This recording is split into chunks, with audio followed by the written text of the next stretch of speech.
4 years ago, the FBI launched what they call the Civil Rights Era Cold Case Initiative. Now, it takes a fresh look at some of the unsolved racially motivated homicides which occurred before 1970.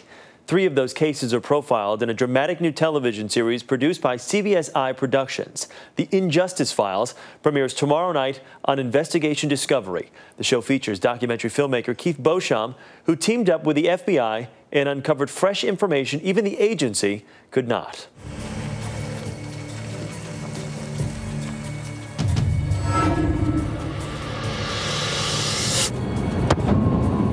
At night when the bomb went off, I remember her screaming, saying, "That's Jackson.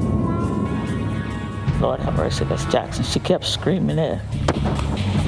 On February 27th of 1967, Orlis Jackson was driving home from Armstrong Tire, where he worked.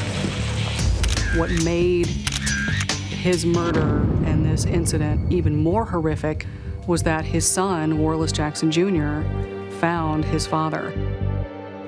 She was blown off of the truck, just all mangled.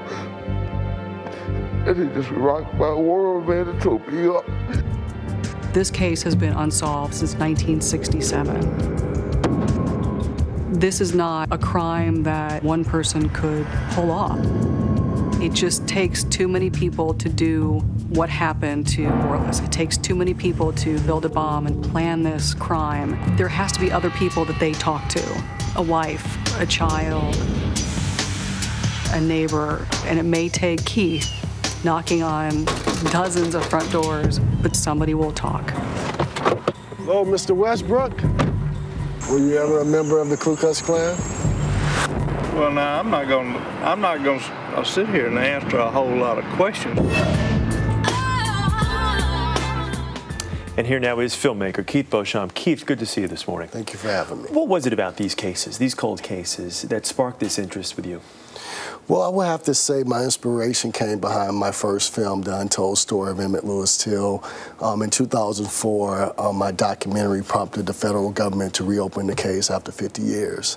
And because I used that medium of filmmaking and saw what it could do to change history, in a sense, decided to produce another series and things of that nature on these cases. Were you at all surprised at the information that you were able to ascertain? Being just a filmmaker and going up to these people and knocking on doors. Even the FBI said it may take Keith knocking on dozens of doors, but ultimately someone will talk. Yes, you know, unfortunately, people are still afraid to talk to authority figures when they talk about these unsolved civil rights murder cases. And as a filmmaker, a layman, someone they feel that is touchable, I'm able to convince people to come forward and tell me their stories. So many of these cold cases exist from so many decades ago. What was it about these cases that drew your interest? How did you select what cases? Well, we selected these cases off the Civil Rights Cold Case Initiative list that was released in February 2007. There were about 110 cases that was on this list, and we took a look at these cases and we just chose the ones that we felt are strong cases that we could go after. February is, of course, Black History Month, but you say this is not Black history. It's not. And, you know, when you think about civil rights, everyone thinks it's a black and white issue or it's a black history situation, but these stories are American history. We all have benefited from the American Civil Rights Movement, and I'm a firm believer if we forget our past, history will repeat itself. So that's why it's so important to tell these stories, to have a cleansing dialogue in this country about race. Keith?